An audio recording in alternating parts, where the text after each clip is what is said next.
6th Tamil term 3ல் இயல் 2 நீங்கள் நல்லவர். இந்த நீங்கள் நல்லவர் அப்படிங்கிறத எழுதினவர் கலீல் கிஃப்ரான்.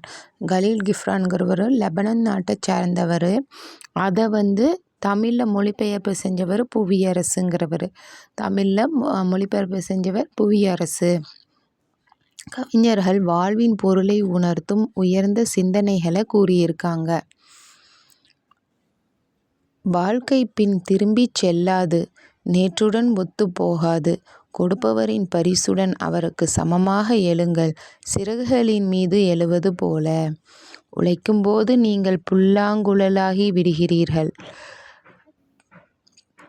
அதன் இதயம் காலத்தின் கிசுகிசுப்பை ஒரு இசையாக மாற்றி விடுகிறது.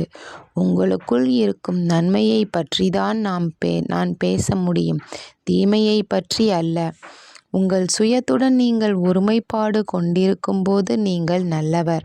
என்னைப் போல் இரு பழுத்து உன் உள்ளீடுகளையெல்லாம் முழு சாயக்கொடு என்று பழம் வேரை பார்த்து நிச்சயமாக சொல்லாது. கொடுப்பது பழத்தின் இயல்பு, பெறுவது வேரின் இயல்பு. நீங்கள் பேச்சின் போது நீங்கள் விழிப்புணர்ச்சியுடன் இருப்பது நல்லது.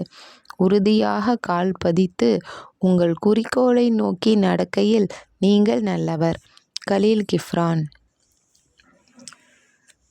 சுயம் தனித்தன்மை. சுயம் தனித்தன்மை. உள்ளீடுகள் உள்ளே இருப்பவை. உள்ளீடுகள் உள்ளே இருப்பவை.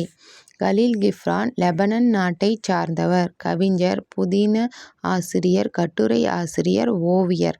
கவிஞர், புதின ஆசிரியர், கட்டுரை ஆசிரியர், ஓவியர். இது முக்கியம் இல்லைன்னு நம்ம நினைக்கக்கூடாது. இதுவும் கொஷினாக கேட்டாலும் கேட்பாங்க. கவிஞர், புதின ஆசிரியர், கட்டுரை ஆசிரியர், ஓவியர். இதை தமிழில் கவிஞர் புவியரசு மொழிபெயர்த்த தீர்க்கதரிசி என்னும் நூலில் இடம்பெற்றுள்ளது. புவியரசுங்கிறவர் தான் மொழிபெயர்த்திருக்காரு. அதுக்கு அவர் மொழிபெயர்த்த நூலுக்கு என்ன பேர் வச்சிருக்காருன்னா தீர்க்கதரிசி.